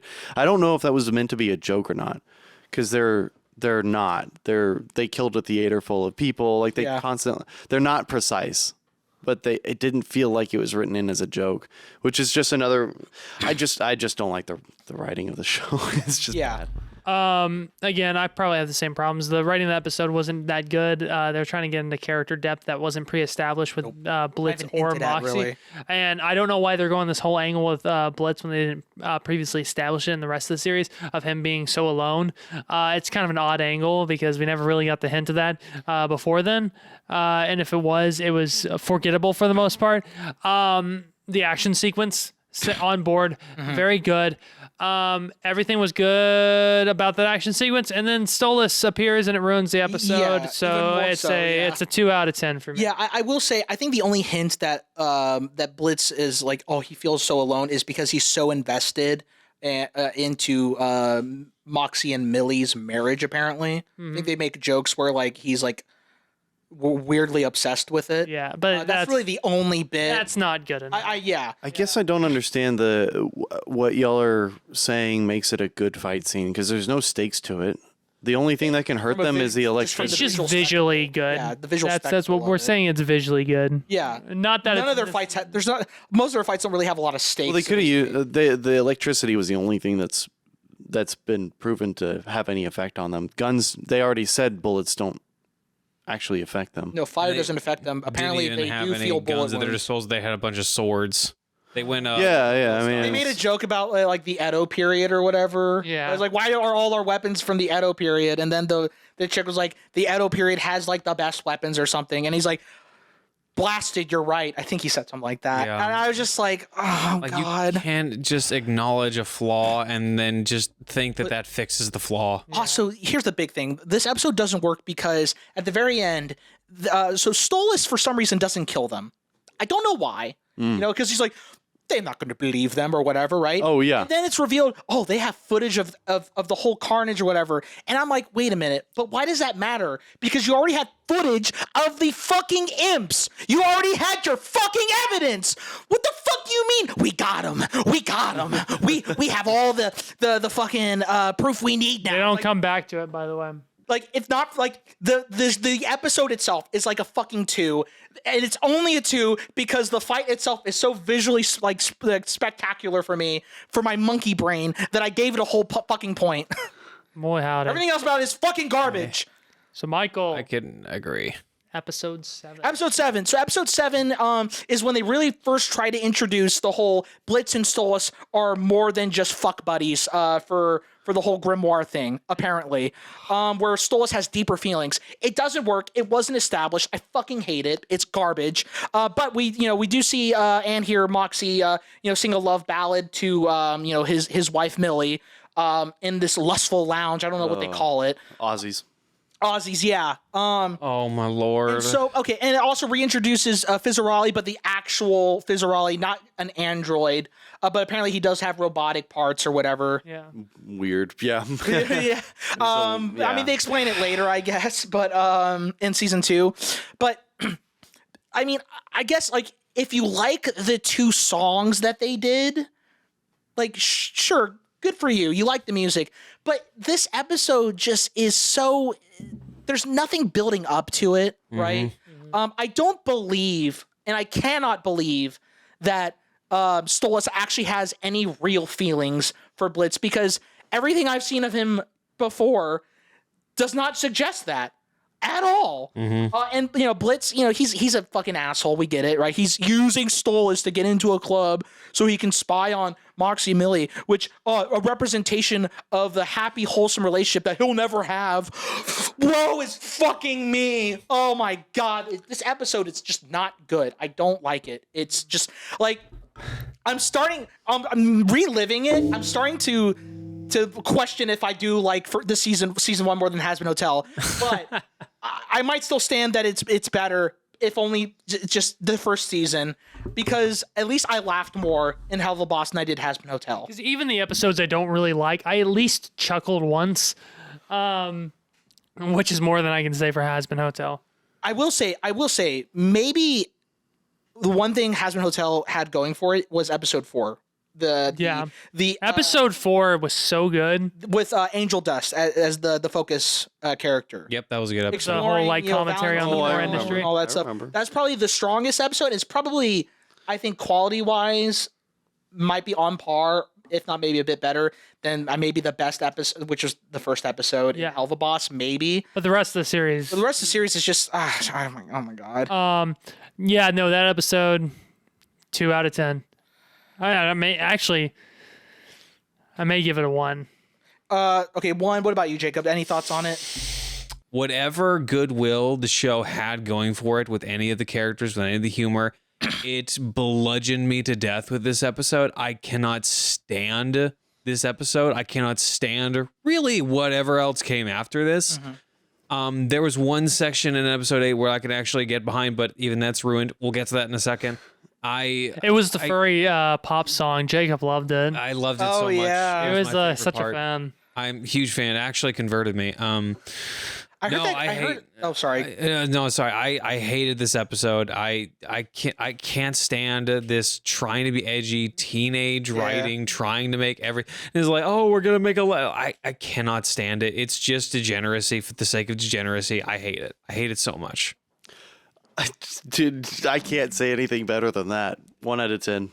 I agree. 100%. No, it's all the same complaints that I've had about the whole show boiled down into but like I think this one is just egregiously bad with it, where like they're really trying to like add like more to a relationship that just they haven't earned it. It doesn't work. It doesn't make sense. But at least I will still say though. What's up, Liam? I was about to say, this is the point where it completely knocks episode 2 like into irrelevance. Yes. Yes. And the continual focus on their relationship makes the second episode of the season fucking pointless. Yeah. No, I think episode 2 becomes irrelevant because like Stoll is still pursuing Blitz, the O is silent. It fucking aggravates me because, it just highlights that, like, not only is Stolas just a shitty fucking individual, he's a shitty dad, which, again, hell, I get it.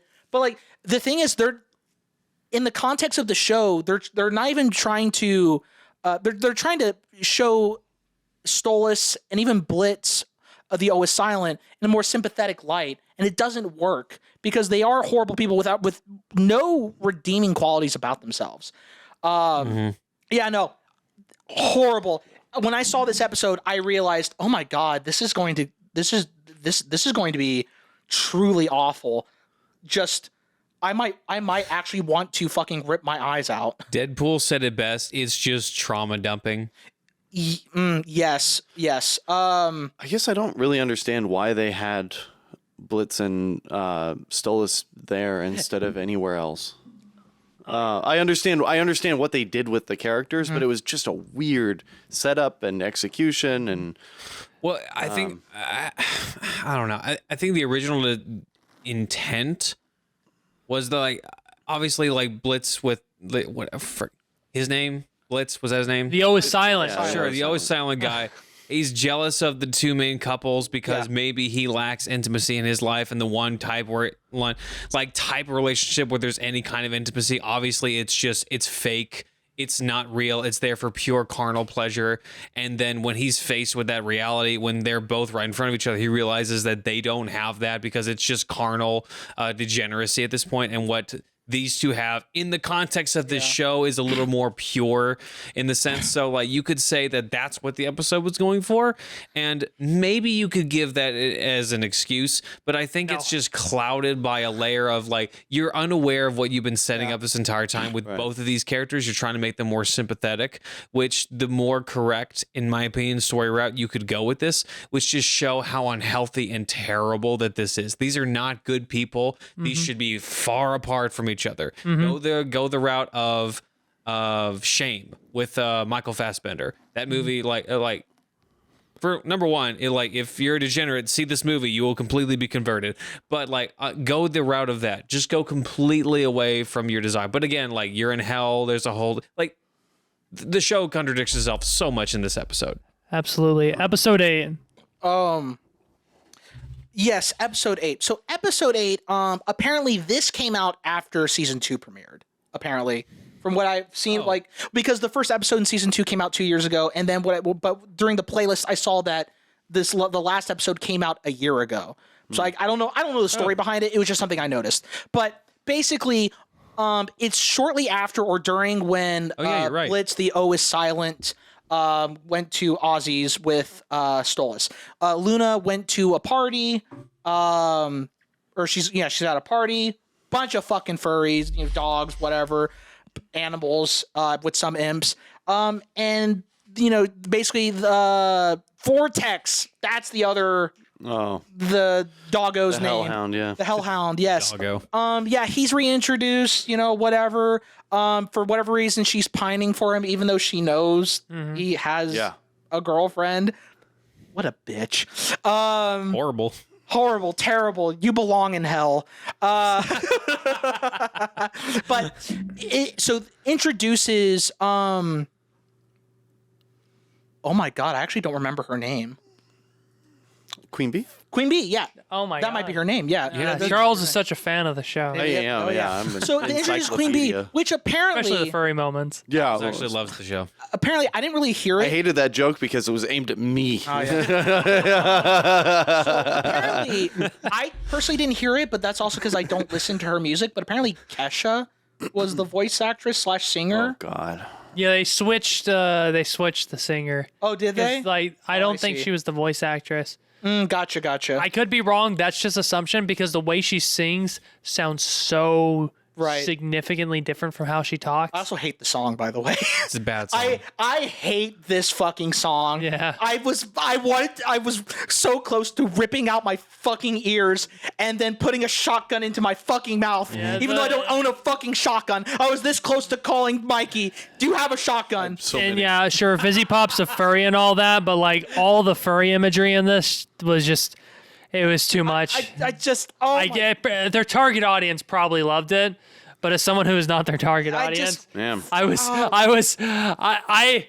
this is one thing I just couldn't forgive. and then I just awful. I didn't like it. It was such a waste of my fucking time. What did the episode do? What did the episode do to progress anything? Nothing. Nothing. I'm going to be very, very honest. when it comes to the drama, this show never does anything for me. Yeah. There's one part where it almost hits very, very well. Where Blitz, at the very end of the episode, it seems like he hit like the lowest point where he seems like he is the emptiest he's ever been. And there's a very quick moment, and I'll even pull it up on the screen real quick. There's a very quick moment where it seems like the character has just like hit absolute rock bottom after throwing up a little bit. I'm actually showing it on the screen. Yeah. But there's a moment where he just like tears, like it like envelop, like he gets tears for a second. The last bit of episode 7 is that what you're talking about? Or yeah, I guess this is the last bit of episode 7 too. Like that little drama moment for me personally, that hits so well. But the problem with that is that they don't even give it more than 2 seconds.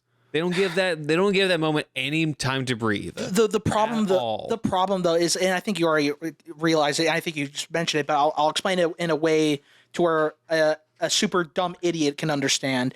That scene in a vacuum in a show that's well written would really work as the climax to like for the episode. Yeah. In a vacuum, it works, right? But the thing is, and I was actually going to bring this up when we kind of talked about season 2, but really all the emotional episodes end the same way. It's very formulaic, where nothing progresses with any of their relationships. It's woe is me, I'm a fuck up, or I fucked up, but they don't plan on doing anything to actually fix their fucking situation. Yeah. Then the next episode, like nothing fucking happened. It's the Family Guy effect. Yeah. But the thing with Family Guy is that how many seasons? 20-something seasons? I don't even remember. But like that's a show where like you're not supposed to like take anything seriously. It's a dumb fucking comedy that's really not funny. Sorry, Seth MacFarlane. But not Jacob sorry. finds it funny. I like the first 2-3 seasons for a nostalgic thing because I watched it with my dad. After that, I don't care for it. But yeah, no, it has the Family Guy effect where nothing matters. Nothing matters. And honestly, I think one of the biggest flaws is that VisiPop and the rest of the people who make the show do not trust their own writing or trust themselves to end an episode properly. They have to keep trying to end it on a cliffhanger so people keep coming back. Because the largest offender is the whole Blitz, the O is silent, and Stolas' relationship, like their dynamic.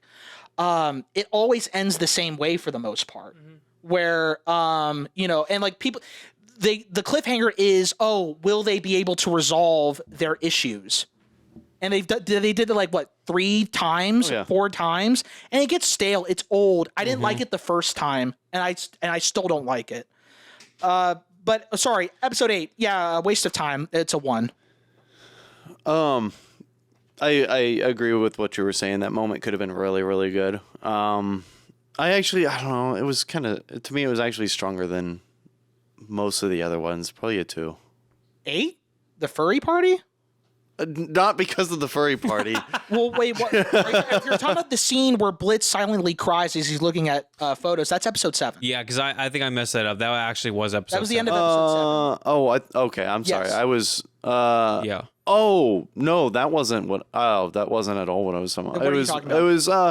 No, whenever Blitz is being the father figure, like shows up at the party to bring her home yeah. That and was good. That was and steps in like as a father, Sure. and then immediately I like that moment. They fall into degeneracy. Yes. Immediately. I mean, Like, it's okay, very well. short-lived. I mean, like, I guess he's trying, but he's.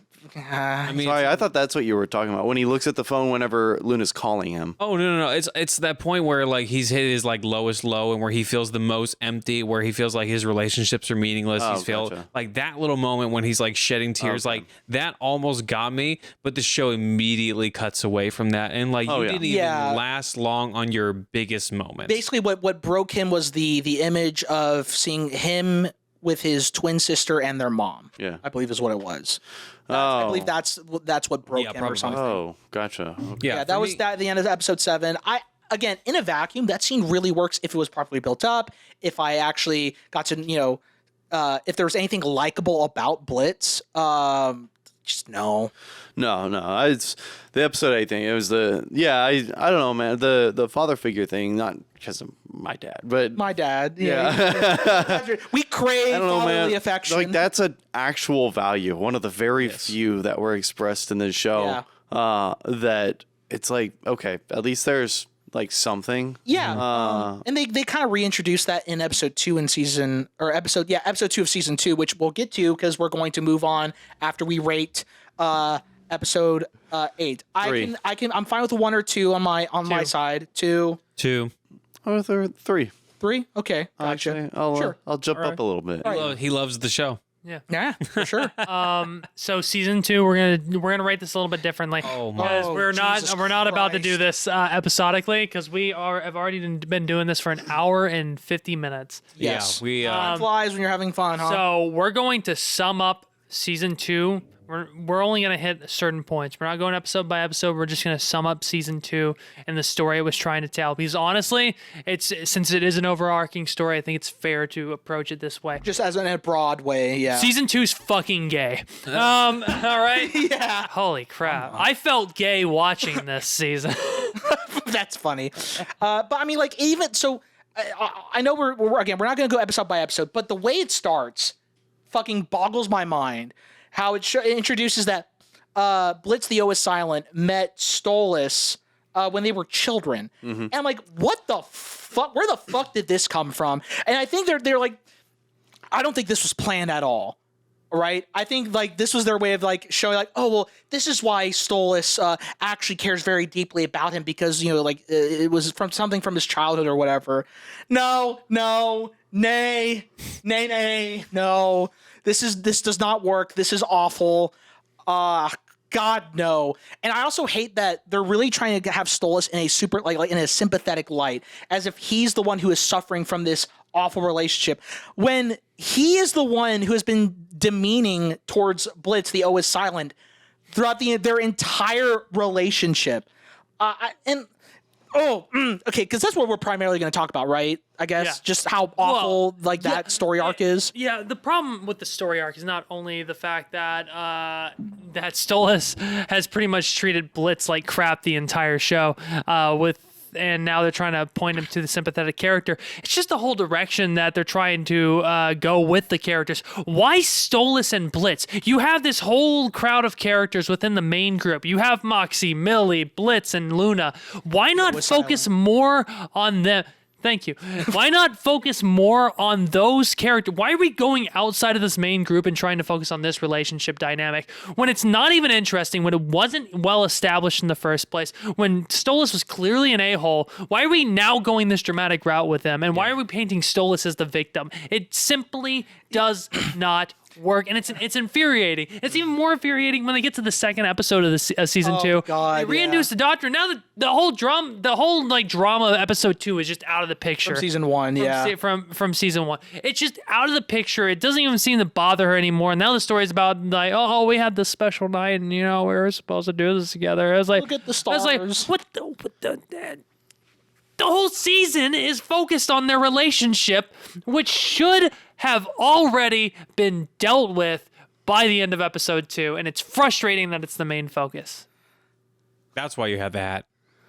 I'm sorry. No, the storyline infuriates me. Well, yeah, Season 2. It's not done well at all. But Liam and I have fucking ranted. Do you two have anything to add on how awful their story arcs are? It's amazing how much they wanted to set up in the first season with the main plot, or the main idea of it being these demons in hell going up and killing people in real life, and how much that didn't even play a factor into the first episode of season 2. They had one and job. how much the vast majority of season 2, oh no, we'll say 99% of season 2 is just interpersonal relationships and woe is me and trauma dumping, and is like, do you think that we can get over this? And then they're immediately getting over this at the end of the episode. It's so frustrating. Like it was present for sure in season 1, but at least season 1 had a lot of dark humor to at least bounce off of. has some kind of credibility to the premise that it was giving its audience. In season 2, it's like they don't even give credit to what they were setting up at the very beginning, which is a degenerate relationship between this owl dude and this other dude. Like, yeah. And Blitz the O is silent. And Blitz the O is silent. Like, they obviously had set that up as a very aggressively bad relationship, and then they immediately go against that in the first episode, and they try to give reason to why this existed, and the reason doesn't even make any sense as lore for the characters. Like, they met as children, and it's like, oh, so you're gonna set up this like childlike relationship, and then you're immediately going to say, oh, they bang when they get, like, what? It's so weird. It's uncomfortable. It's creepy, but I hate it. Yeah. It's so much worse than season 1. It's so bad. In almost every way. Whereas with season 1, I laughed at least once per an episode. There was only one joke in the entire season 2 that actually worked for me. The joke? So when Moxie is going to see his dad. His dad, yeah. And oh no. And the dad's like, no. The dad's like, you're gay, right? No. He's like, I'm bisexual. He's like, yeah, gay. I was like, all right, yeah, that's legit. I'll take that one. That's a funny joke. Could you sit back down? You're framing wise looking. Sure. There we go. Okay. Please, Mikey, if you have any words. I have too many words. Oh, wow. No, I can't stand forced drama and forced character arcs. One of the things that I kept on coming back to in this, and I don't know if it's just a lack of imagination or a lack of ability to put myself into other shoes. I'm sitting there the whole time like, how does somebody even write this stuff? How does somebody come up with the drama that's in this show? Where like this is stuff that a made up 13-year-old in a TV show. This is drama that they would have. But you've got, I don't know, how old is Vizzy Pop? Like 31, I think. How are you imagining these scenarios and fleshing them out in your head? Where like if I ever delved into like any of the interpersonal issues that any of these characters had to overcome, and I'm like, how do I make this drama? I would be completely writer locked. Yeah, a lot of this season, Writer blocked. A lot of the season feels like the kind of fan fiction between like two male anime characters that 13-year-old girls would read. Yeah, yes, absolutely. 100%. This is something that I think is actually a reflection of a writer. Whenever they can flesh out like completely juvenile drama, it's a weird mindset to be able to put yourself in. Yeah. I just don't get it. It's exhausting. It would be exhausting to write. And also it just seems way too easy. Yeah. To just write this shit out and just say, well, they're in hell, so obviously their interpersonal skills aren't really that developed. And like, of course, they're just going to resort to degeneracy. I just don't get it. I don't get the writing. I don't get the inspiration. Yeah. Because simple storytelling can work very well. Sure. Like, again, if you get a good writer like Top Gun Maverick, simple, bare bones, basic stories you can possibly get, but that movie worked so freaking well. This is more of a simple tin story. This is yeah. That's good. Sorry. That's good. no, I just one of the other really weird things that they kept on going back to is you had like super degenerate humor, and they had a little bit of this in the first season, but especially the second. Like whenever Stryker kidnapped Stolas and he like had him tied up and was starting to torture him, and Stolas was like, that's not even close to what Blitz does to me in bed.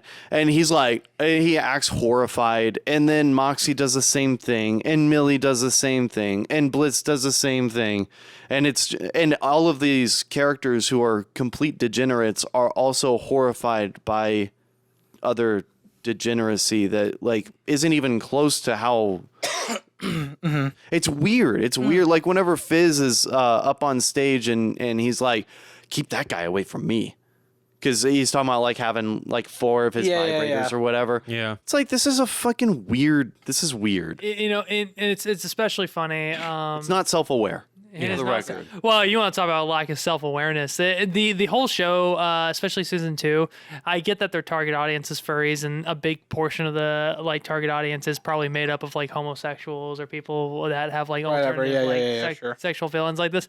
What's so funny to me is that they're trying to create these sympathetic stories around like the homosexual characters, but they paint the homosexual characters as absolute degenerates. So you're not really doing yourself any favors. Who are all in hell, by the way. Yeah, who are in hell.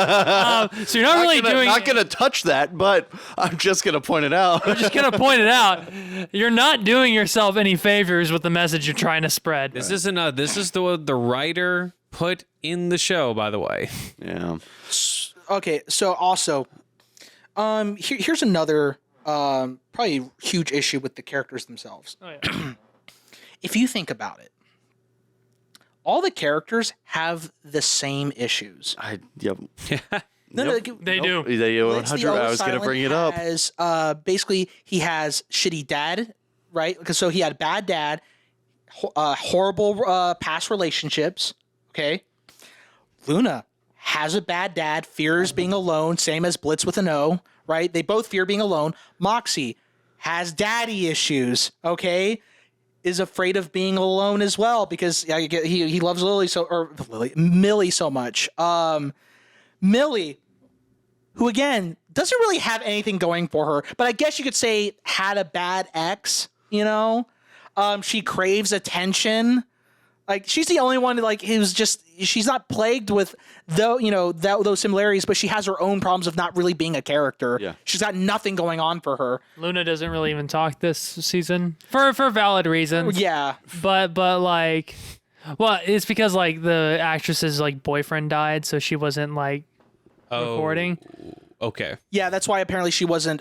She couldn't fill So in. for, that's valid. Wow. Okay. That's understandable. But at the same time, it's just like, in the context of the show, you probably just should have waited a little bit and just for her to get over it, and then she can come. That sounded so insensitive right there. Boo, your significant other died. Get the fuck over it. For her to like deal with her grief and That's to a short. take the time to overcome that and then come back to actually continue the show, because her it was like something I immediately recognized is that she absence is notable. has no presence at all in the season, and it feels very out of place given the fact that it really felt like they were trying to go somewhere with the character. Yeah. And the relationship between her and Blitz. So Blitz, the O is silent. There you go. I got you. I did you good on that one. And yeah, her absence is very much felt. And for her to only like come back with her lines on like what the episode before the last one to say some insignificant portion of dialogue. Yeah. Really worked. I think really the one highlight for me on this season, and they don't even do this very well, because there's a reason why I said that episode 6 in season 1 had the best fight, is because there are no cutaways from it really. Because in season 2, episode 5, the fight between Stryker versus Moxie and Millie, visually, it looks good. But then they cut out the fight for Blitz to try to give Luna her fucking shot. And I'm like, no. You see, when you do that, it just pisses me off. You fucking kebab. No, I already said that. You fucking donkey. That's better. But also, I don't know.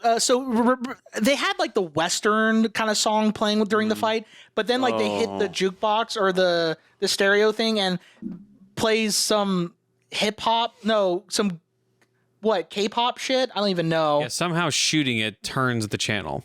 I don't know. But when I was hearing the music, I was like, I know what you're going for. I know what I get it. But fuck you. That was another episode where it was a major inconsistency, where Stryker, the only character in the show who was stated to have a weapon that could hurt Stolas. Yes. So Blitz, though silent, knows that Stolas has been kidnapped by Stryker. He knows Stryker has the weapons that can kill a lord in hell.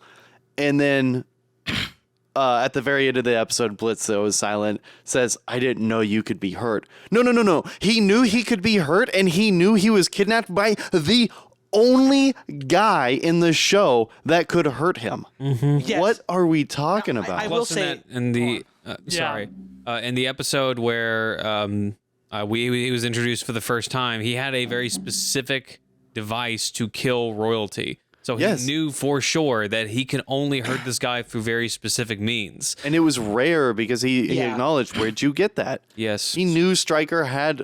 He was the only one that Blitz knew of that had the weapons that could hurt him. So I'm actually 100% on your side, save for one thing. It was not...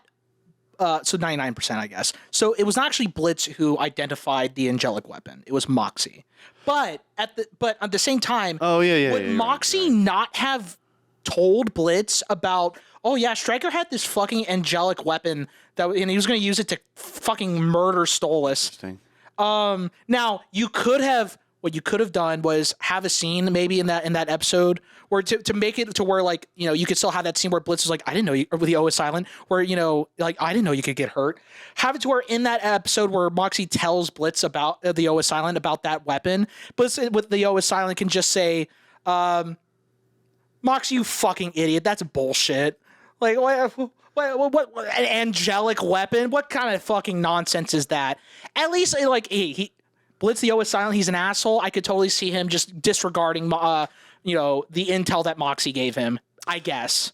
There's also the other part, though, where Stolas gets onto Blitz for not telling him that there was an assassin who was hired to kill him. So Blitz did know that that Stryker was trying to kill him. Oh, yes. Well, again, but which would imply that he had the means to kill him. Right. Unless, again, Blitz the O is silent would probably just assume that Stryker's an idiot. But again, it doesn't work. It doesn't work. Yeah, I'm with you on that. I'm just saying, but technically Moxie's the one who discovered that.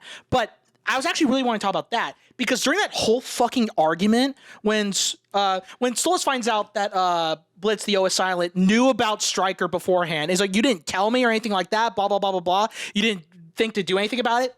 I'm like, Stolas, you fucking asshole. Remember in season 1, episode 1, when that fucking whore, that cunt, held Blitz, the O is silent, at shotgun point. You heard that he was in fucking danger, and you did fucking nothing. I don't want to hear it, you fucking douchebag. No, and also when Stolas like, I don't like the way you're speaking to me. All that stuff. Like, that's how you talk to him all the time, Stolas. What are you talking about? And I don't want people to be like, well, maybe that's the point, that he's hypocritical. No, the show does not paint him in that light, though. At all. No. It paints him in a sympathetic light. It doesn't work. This is completely asinine. It doesn't work. I hate it. This season is truly awful, and I do think it is worse than Hazbin Hotel. Mm-hmm. Without question. Yeah, honestly. Without question. Yeah, I have to say that. Another problem I had with season 2 was the whole story arc with Asmodeus Asmodeus and Fizzaroli. Yeah, I mean, contextually within the Ozzy. Yeah, Ozzy. I didn't. Fizz's lover. The Asmodeus and Fizzaroli. That storyline didn't bother me as much as the storyline with the him and Blitz. Oh, Blitz the O is silent. Because Blitz is the O is silent. Because in season 1, when Blitz has that flashback, it is implied that like Blitz was just like working at the circus, but season 2 clearly establishes that he was a part of the act. The other problem I have is that in season 2, if I remember correctly, correct me if I'm wrong, they portray what's his name? Clown. Mammon. What? Are you talking about the stretchy clown? Oh, Fizzaroli. They portray him as an android in that flashback. Yeah.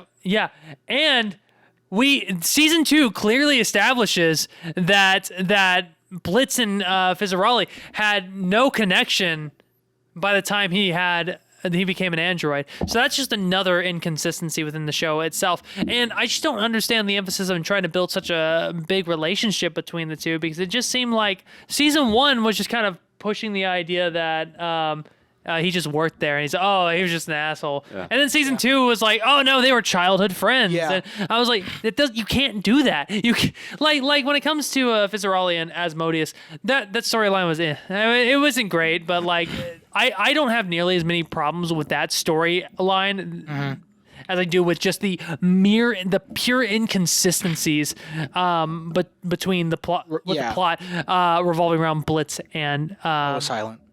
Blitz, the OSI, and Fizzaraldi. It didn't work. I noticed it immediately, and it took me out of the show.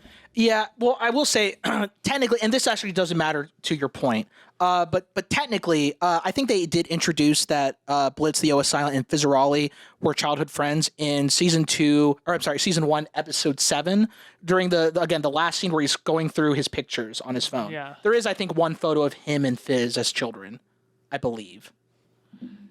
Again, That's not a good enough setup. I know. I'm just saying. I agree. I'm just saying. Technically, they introduced it in a visual, storytelling kind of way. Audience, if I got that detail wrong, I'm pretty sure he was an android in that flashback. If I get it wrong, correct me. But yeah, I think it's just there are retcons in this fucking show. I don't think they had the story fully fledged out. There's no way they did. No way they did. Same thing. It's still on Fizzaraldi and Blitz, the OS Silent. The scene where they're trying to reconnect and they're talking about how I thought you didn't want to talk to me. No, I thought you didn't want to talk to me. Doing that while they're fighting or whatever. And then there's that joke where Fizzaraldi's like, do you mind? We're having an emotional moment here. And I'm just like, this is Marvel humor. And I do not like Marvel humor anymore. I liked it when in 2008 through 2012 maybe. Yeah. But and it got a hold of real fucking we have quick. outgrown it. No, oh my God. But the newest episode is coming out this month in October, which, as I said, we're going to try and oh no we are we're going to try to follow the series as it continues to see if it improves. It will probably not. There's no fucking way. Look at Jacob's face. Dude, Jacob is fucking suffering. Oh my gosh. We're probably gonna get a lot of hate for this review. I hope so. God, by the furries. bring it on. I'm waiting for the comment where someone points out my complaint about season 2 being gay as fuck. Liam, absolutely. I don't think you fully understand how much of a hate watch the last several episodes of season 2 was. I had to have something simultaneously playing in the background to I hate this show. It was such a pain. I had to go to sleep and then wake up several hours later and do the exact same thing. Start watching it again. And just suffer through it. I hate this show. I will say I was for the most part able to kind of breeze through season 1. Again, it's not good or anything like that, but I was able to at least watch through it in a reasonable pace. Season 2 was rough for me to get through. It was a very difficult task. I think season 2 also kind of helps me highlight why I think I appreciated Hazbin Hotel more. Not objectively appreciated it, but appreciated it more. Unless I'm just misremembering it, a lot of the conclusions in Hazbin Hotel, or at least the overarching goals, was degeneracy is kind of the problem. If you can minimize it, in the ways that you can, then things generally get better and you improve kind of all around. Yeah. But degeneracy is one of those things. This show just leans into it as a solution to so much, or at the very least, a neutral topic. Yeah. The very end of the last episode that we have that's out for season 2, where they're at the Blitzo hate party. What's the OS Silent? No, not in that party. Oh, true. Oh, you're right. You got me on that one. Fair enough. Where he catches Stolas making out with the dude on the dance floor, and she's like, no. The way that the way that you heal is you try to be happy for him and hope he gets laid. It's like, no, that's not really the way that you don't hope that your ex gets laid as a way of healing. That's not really you hope that they do better. Yeah. but hoping specifically for them to get laid is weird. That's kind of cuck. Kind of cuck. And the whole like mantra of the way you get over somebody is to get under somebody else, and like promoting that, and it like him getting laid is gonna help him heal. No, I see what you're doing, but I know I'm not the target audience, but again, yeah. Nope. No. None of us are the target audience for this. Yeah. So keep in mind that some of our complaints are going to come from that. yeah. And if you like the show, I don't know why. Yeah. But you know, I can get it if you're the target audience to some degree. Yeah, absolutely. I can understand why furries like this show.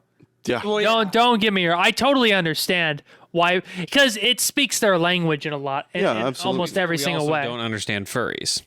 Yeah. Well, yeah, this is not an unbiased review by any means. If you're hating on it, there's some bias here. Yeah. There's a lot of bias here, but Like, again, we're talking about what? Like, you got two like Christian men, a government worker, and I'm just here. and Michael. And Michael, we're gonna have certain opinions on the show that it's gonna come from a place of us not really identifying with it. For sure. But even on an objective level, oh yeah, it thematically doesn't work Oh in so my many gosh. places. Like there's one scene that I think, again, okay, actually, yeah, with Blitz the O is silent, though Blitzo because he's at the party, I guess, and Veroska, where at the end of their conversation, fucking awful. But I was kind of okay with how basically, she was kind of venting, to Blitz the O is silent about how how basically he like how how he left her and all that stuff, like I was kind of like, okay, again, her venting, I get it, but it's like, but bitch, you gotta move on. Yeah. Like, how is it that people can hate one guy so much and that they throw a fucking party? It's actually ludicrous. That's a joke. I know, but- I get it, but it's so ludicrous. It's not even comical. Yeah. Like the only person who I feel is like their hatred for Blitz the O is silent is really kind of justifiable is actually Veroska, because again, like he fucking stole her card, left her, maxed it out for a bunch of random bullshit. And I can totally understand why she would fucking despise the mere mention of him. Jacob has tuned out of this episode. he turned off his camera. The camera. Yeah, my camera died. I have nothing else to say. God. The show sucks. It was there was a comment on that episode where it was somebody who's like, I just realized that Veronica saying that she once loved him showed that there was something lovable about Blitz. It's like, yeah, that's really interesting that you never showed. Not a single time. What quality about him is there to love? Right. They don't even try to show anything that's good about him other than him trying to be a dad. Yeah. Yeah, no, but they can just write in whatever they want. Yeah, They and just even write in the then, backstory. like when he's trying to be, I guess, a good dad, even his surrogate daughter Luna just fucking treats him like shit. Right. And it's like, okay, fuck Blitz the O is silent, I guess, whatever. Like I never thought I would actually side with Blitz the O is silent though, but until that episode where again, like they're all saying that he's the problem. And it's just like, bitch, hold on. Like Stolas is just the worst character. Yeah. Like he's a narcissistic, hypocritical son of a bitch. I do not like him. And the biggest problem with that is they try to paint him as the exact opposite, and it just doesn't work because the truth of that character just shows through so like apparently. Yeah. Maybe that came out bad, but it's just so apparent that that's not what the character actually is. Yeah. That by the time you try to you get to the payoff, it's just like it's frustrating. So again, season 1, even though I think there was more bad than good overall, right? I firmly believe that season 1, though, even with its flaws, there were the occasional laughs I got out of it. I at least was able to enjoy my time a little bit more than Hazbin Hotel. But then the overall quality of the show itself, if you're incorporating season 1 and season 2, just makes me I cannot really defend much on Helluva Boss at that point. It is the overall package. I think it actually is probably worse than Hazbin Hotel. Really, since we were talking about it, but I do think that at least season 1 had the few things that it had going for it. I think at least it could be more enjoyable than Hazbin Hotel. There was one laugh I got. It was whenever he was doing the apology tour and he portaled through to the cherubs and handed them a note that just says, "I'm not sorry, fuck you guys."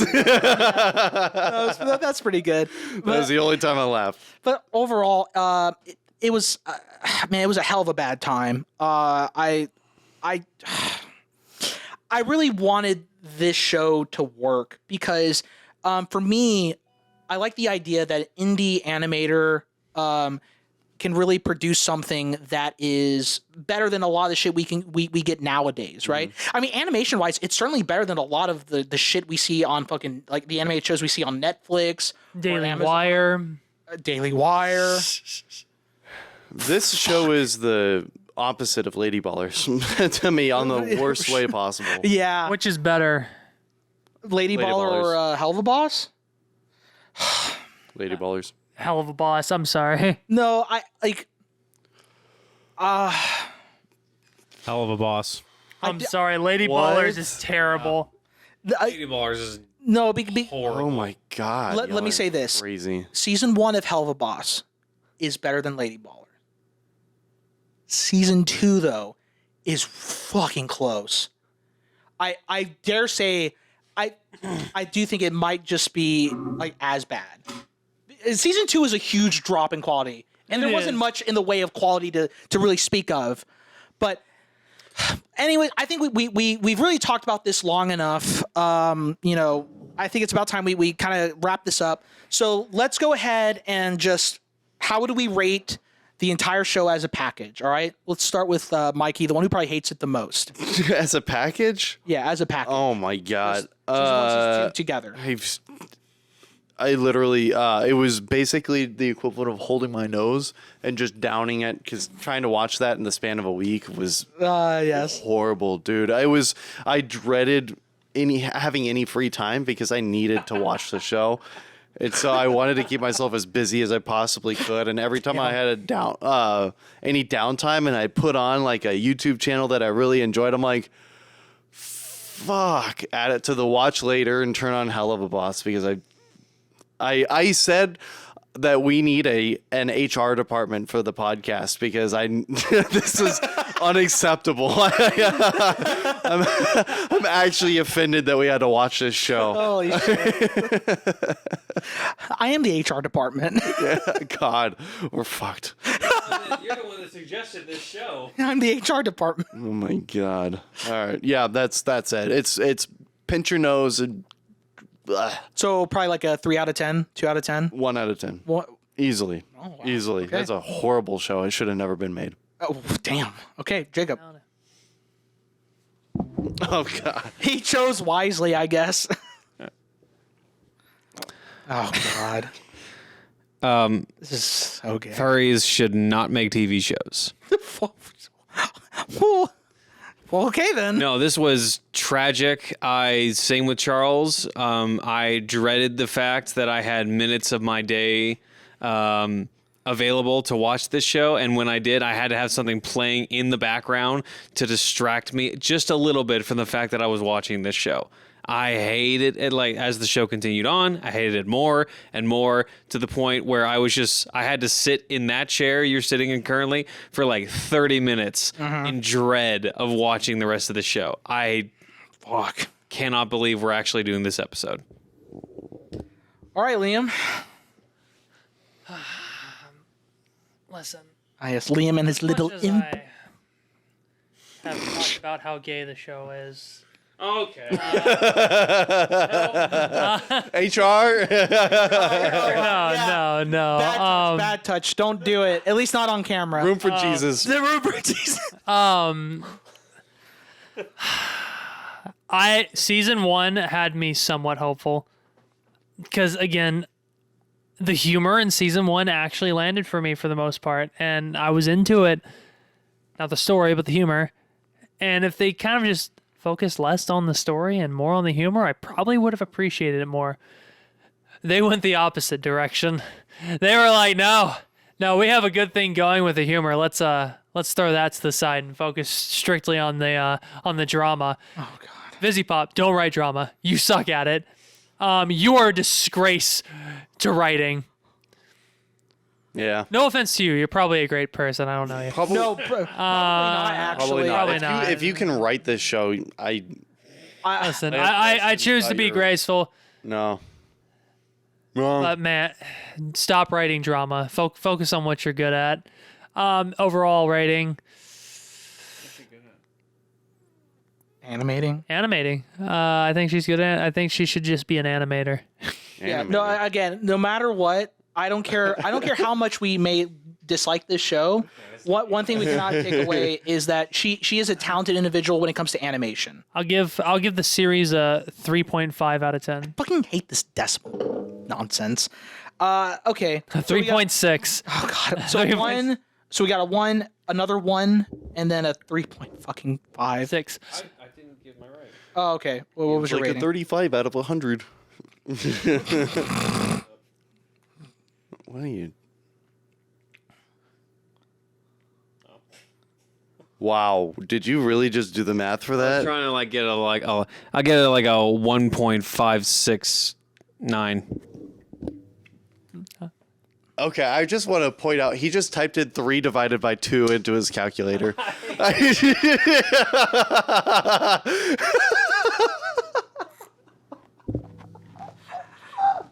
We have lost all credibility, Jacob. Because of that, no one's gonna take this shit seriously. Unfucking believable. Oh my God.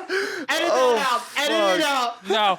Shut the cameras off. We're done. We're done. We're done. It's over. Have a great night. Well, there's my take. Hold on. I don't care. My take. Hold on, real quick. Oh my God. Yeah. So, I really, that was it's so a show that fucking should have stuck funny. with its simple premise. Honestly, this is definitely a 3 out of 10 show. Without question. Again, VivziePop, congratulations on your success. Really great for you. I don't think the quality though of your shows deserves I don't think you deserve the praise for the quality though. Yeah, it's just not good. You found the lowest common denominator. Congratulations. Yeah.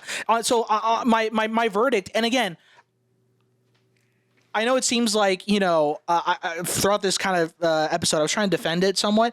Again, only the things where I wish to be as honest as possible. There are a couple times where I laughed. Congratulations.